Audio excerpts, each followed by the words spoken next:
Mahadev. Astro Nishant Bhardwaj में मैं आपका स्वागत करता हूँ।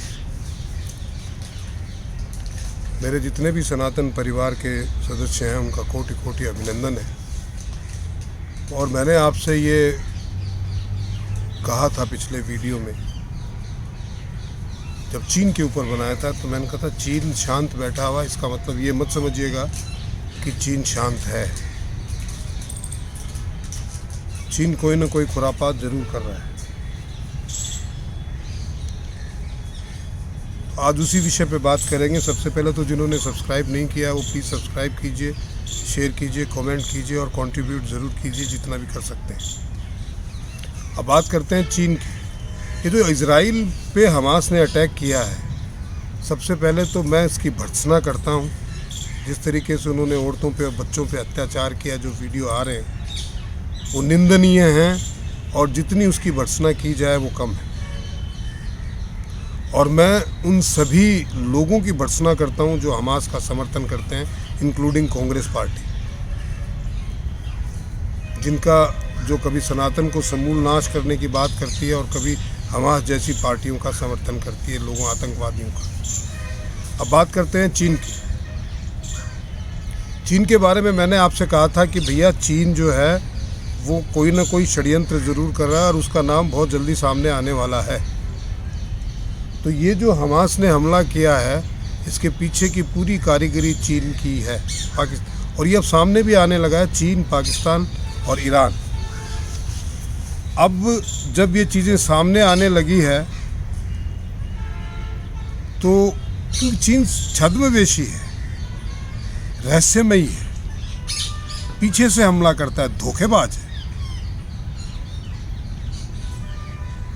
पूरी वर्ल्ड की इकोनॉमी का सत्यानाश चीन ने किया है।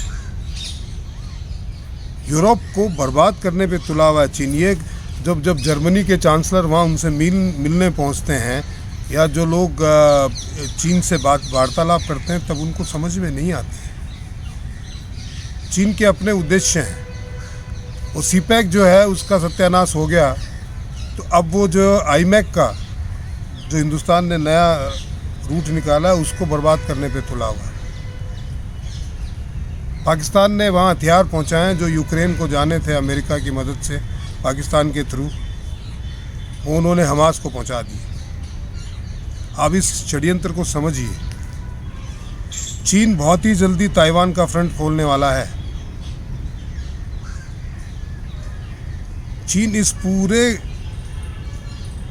उसकी इकोनॉमी तो गई, अब वो ध्यान हटाने के लिए अपने इंटरनल कॉन्फ्लिक्ट्स वो वहाँ चल रहे हैं, अपनी इकोनॉमी की बर्बादी से ध्यान हटाने के लिए वो इस तरीके के कामों में संलग्न हो रहा है। दुनिया में उसने हमारे यहाँ लोगों को पैसे दे के गलत रिपोर्टिंग करवाने की कोशिश की, जो सारे जो लेफ्टिस्ट हैं उनसे मिले हुए हैं। मुझे याद है जब सेना के जवानों को 1962 में खून की मदद की ज़रूरत थी, घायल जवानों को, तो लेफ्ट पार्टी के लोगों ने खून देने से मना कर दिया था। उन्होंने चीन का समर्थन किया था। हिंदुस्तानी लोग जो लेफ्ट पार्टी के हैं, और तब आरएसएस के लोगों ने उनको खून दिया था। और पंडित जवाहरलाल नेहरू जो उस वक्त के प्रधानमंत्री थे, उन्होंने 15 अगस्त को बुला के आरएसएस को सम्मानित किया था इस काम के लिए। और आज लगभग वही स्थिति यहाँ क्रिएट करने की कोशिश की जा रही है। हिंदुस्तान के इंटरनल कॉन्फ्लिक्ट को भड़काए जाने की कोशिश है। क्यों? क्योंकि अब की बार अगर मोदी आ गया तो चीन का सूपड़ा साफ है। चीन के हालात जिस तरीके के नरेंद्र मोदी ने कर दिए हैं अंदर से, वो चीन से संभलते ना संभल रहे हैं। तो उसको ये डर है कि इस बार मोदी किसी भी सूरत में नहीं आना चाहिए, चाहे कितना भी धन लगे, कितना भी कुछ हो।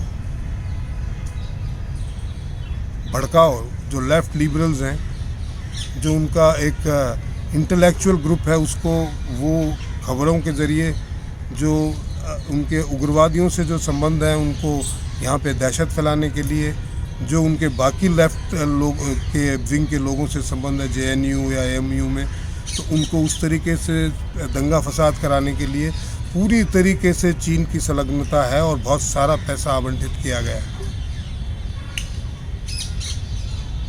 भारत के अंदर उथल पुथल होनी चाहिए, और ये 2024 के इलेक्शन से पहले जो ना कर सके वो कम है, क्योंकि पश्चिम बंगाल चीन के इन्फ्लुएंस में है,